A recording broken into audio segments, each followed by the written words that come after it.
Hi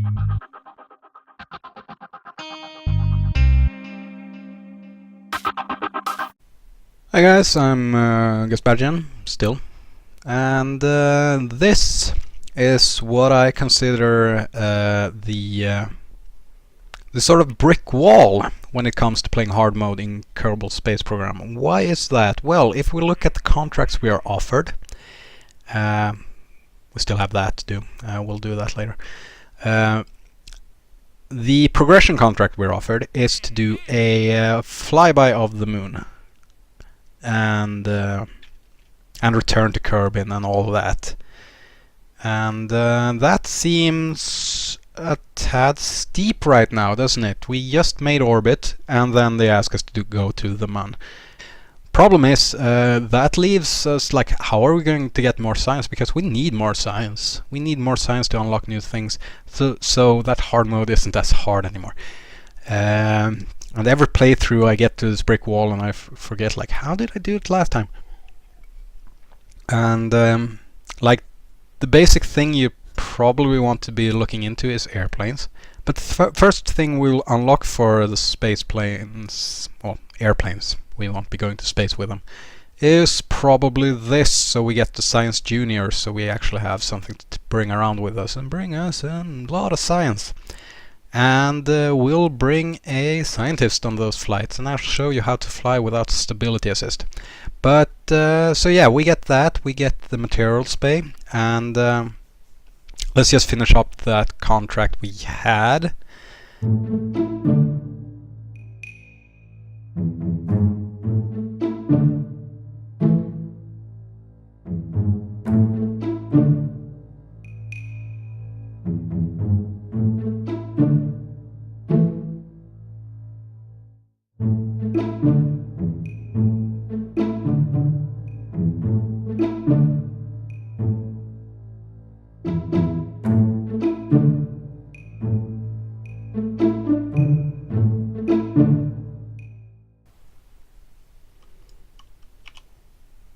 Yeah, you saw the splash over there. I have no idea what that was, since we haven't staged anything off.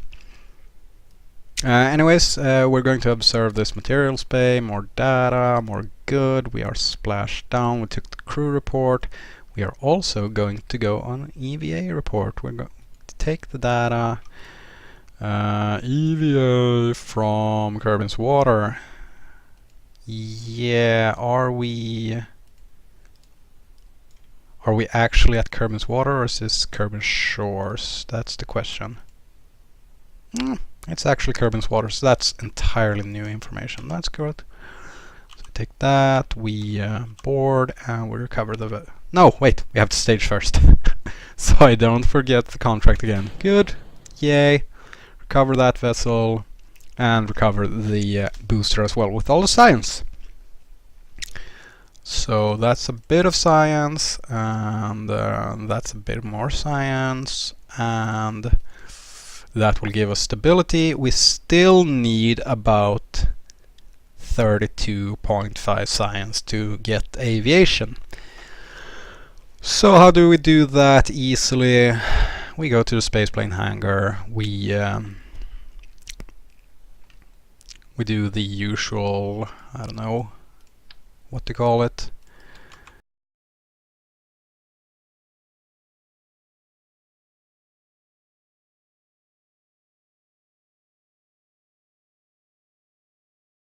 Roll Autobot, because it's going to roll out. Yeah, same launch. You're going to enjoy seeing this sped up. So we roll down here. We are now in the runway. So we roll down here. We are now also at the runway. So we roll down here.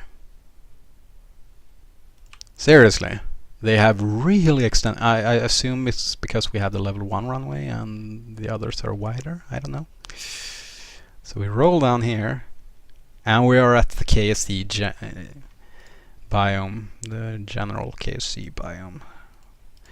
the generic KSC biome, where we have already observed the Mr. Goo once, so we don't get the full data here, but we get the complementary data here. We get the EVA report, we take that data, we EVA, we have already been there, that's correct. And we do the crew, well, we've already been here, that's still true. If we were to recover here, we would get a distance multiplier of like 0.97. So we're being real stingy. We're rolling back to the runway biome. Where did we take an EVA report here? Let's see. Why do I activate brakes? There are no brakes on this. EVA. No, we did not.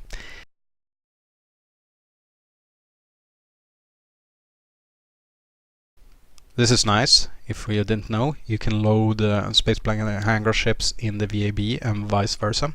Very useful when you're testing out shuttles, because you probably want to build those in the spaceplane hangar and then import them to the VAB and put them on launch stack. We can take the Autobot ship here and we can launch it. Well, I suppose we can launch it from the desert launch site, which of course isn't spelled like that in all the tooltips. I say of course, but well, as you could see, you would imagine it was a desert launch site, but in that tooltip it's called a desert launch site, because Kerbals like desert. Over here, however, if we take a crew report, we are at the desert launch site, so they aren't actually consequential about such things. And we will do a double observation here, and we will do a double observation here. Do that, yay. Well, EVA, and what I suspect here, I'm not actually sure of this, is that this is going to cost us quite a bit of money. Because what, well, okay, we're in totally the opposite orientation of what we want. We can see that the height here is about 4.5 meters, so I think we will be within tolerances if we were to just roll down here. Cross your fingers, it's only Jebediah, who cares? And we were obviously not, okay. And Jeb can actually not run external science experiments, but what he can do is still take a crew report and let's see. And an EVA report. Yay! Okay.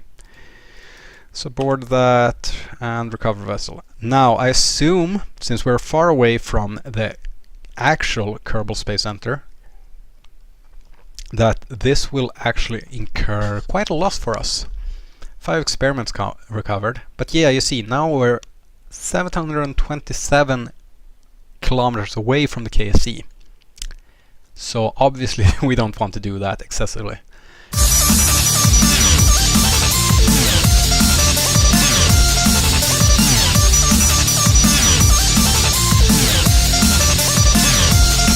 Now we can actually build something that isn't so hacky to get all that science. And yeah, we're going to head out into the spaceplane hangar, and there's actually quite a lot I want to talk about here, so I think we'll just sign our plane this session and get it flying the next one.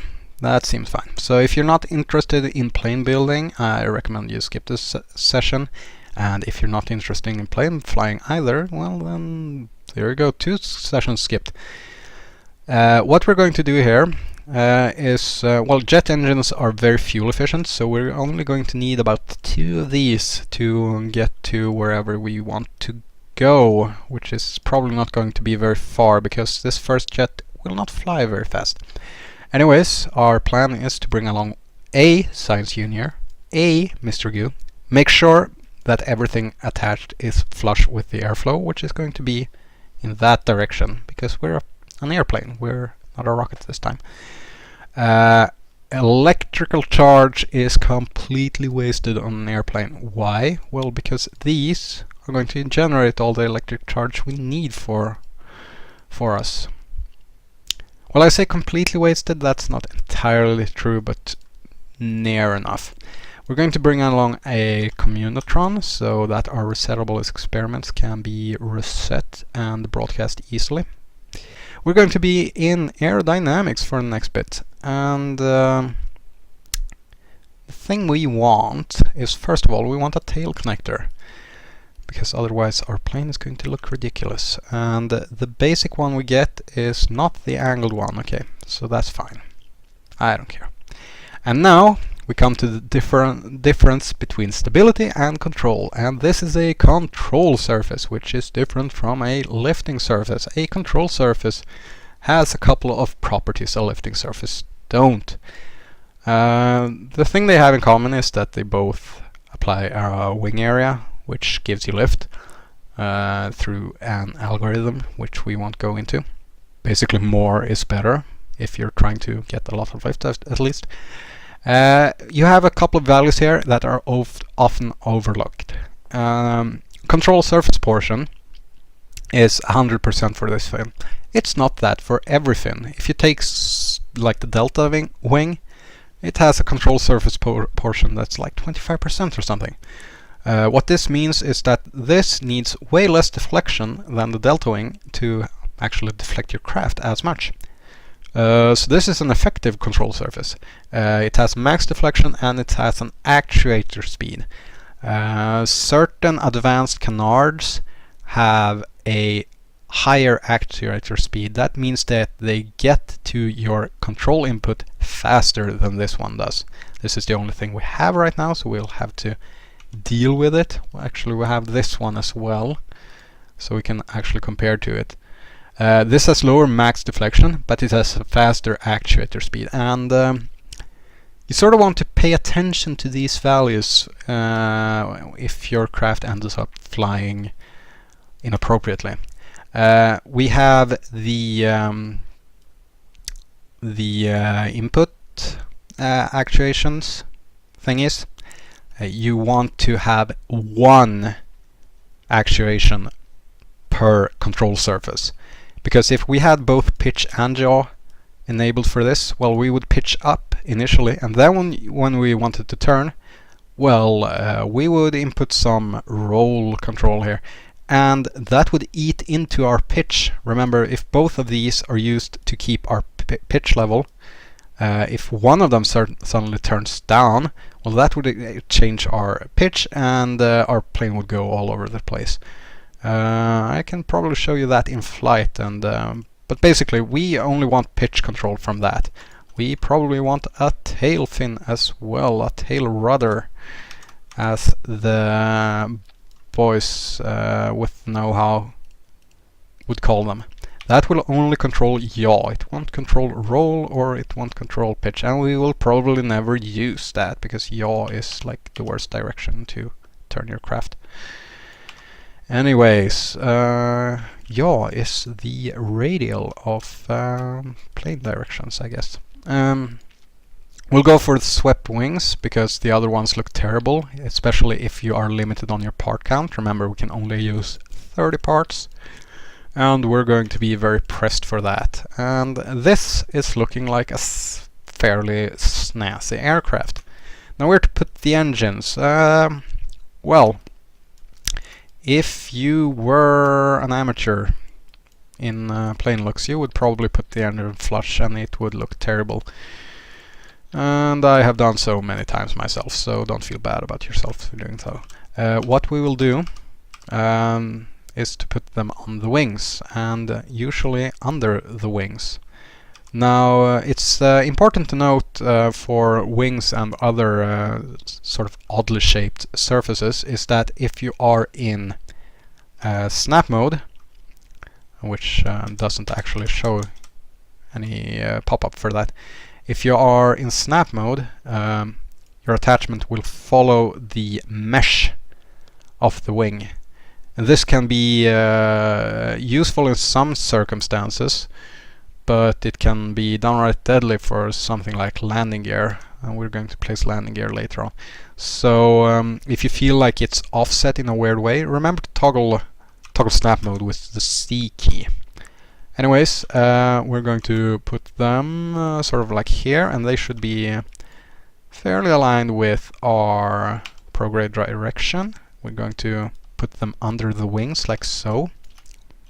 And then we're going to go into, well, we are in aerodynamics. Small circular intakes is what we'll use to feed our engines. And which engines are we going to use? Well, the Juno basic jet engine. Plane design early on is very easy because you only have one option for most things. And then we come to the landing gear situation. We have two types of landing gear here. Now, there are two setups you can actually use for landing gear. There is the tricycle and there is the tail scraper situation. The tail scraper is the most commonly used on, say, World War I era aircraft, and to some extent World War II era aircraft as well. It's where you have two landing gears in the front and one in the back. This would be an excellent example. What I think is a significant drawback of this is that when you're trying to fly this in Kerbal Space Program, you'll usually be pitching up when you want to get off the runway. Now imagine if we're pitching up here, what's going to hit the runway? Yeah, that's the rear landing gear, right? And that's 1 point touching the runway. What that means is that you have no stability in the yaw direction. So you will tend to spin out, especially since the wheel physics as of 1.1 is completely borked. They used to be even worse back in 1.1. They are sort of fine now, but it's like the only reason why 1.0.5 is actually superior in some ways than the current version. Then yeah. Anyways.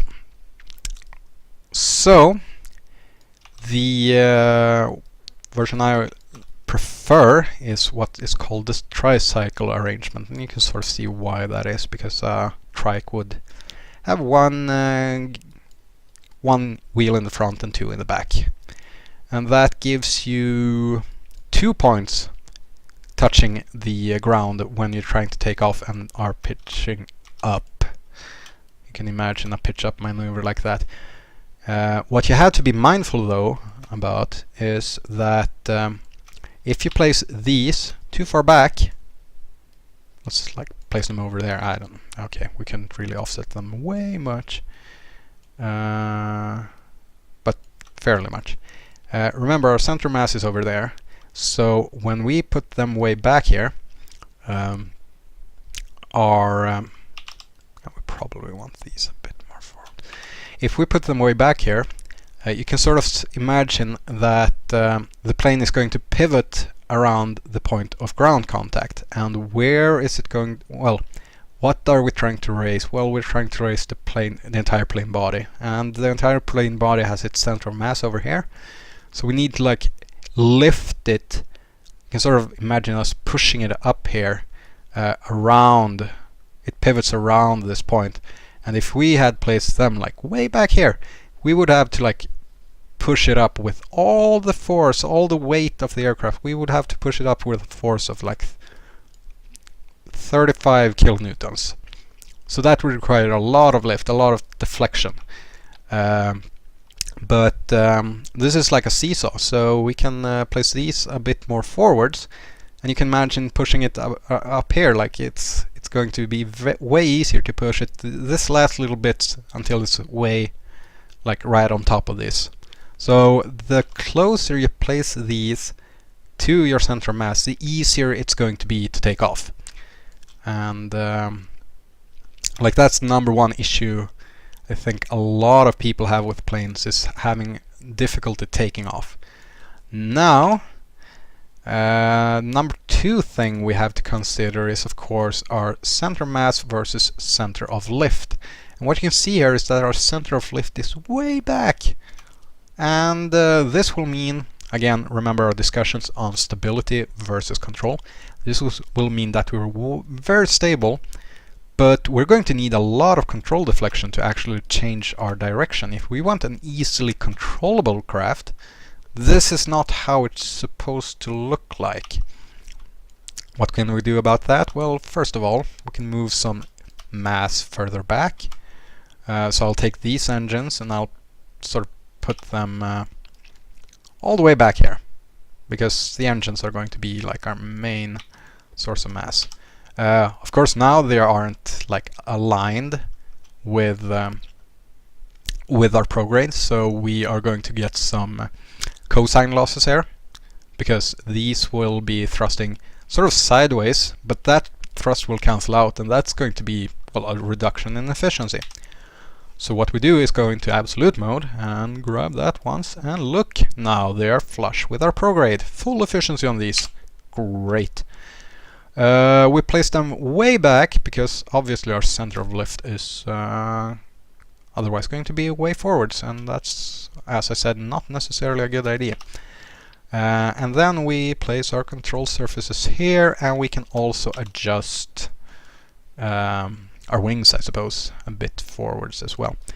Now you can see that this difference has markedly decreased, and that means we need less control deflection to actually fly this thing stably, and that's going to be a good thing, because the less deflection we need, the lower the angle of attack is going to be in stable flight. You can imagine sort of like, yeah, if we're angled like this, our control surfaces are going to be angled like this to keep us in that position, sort of.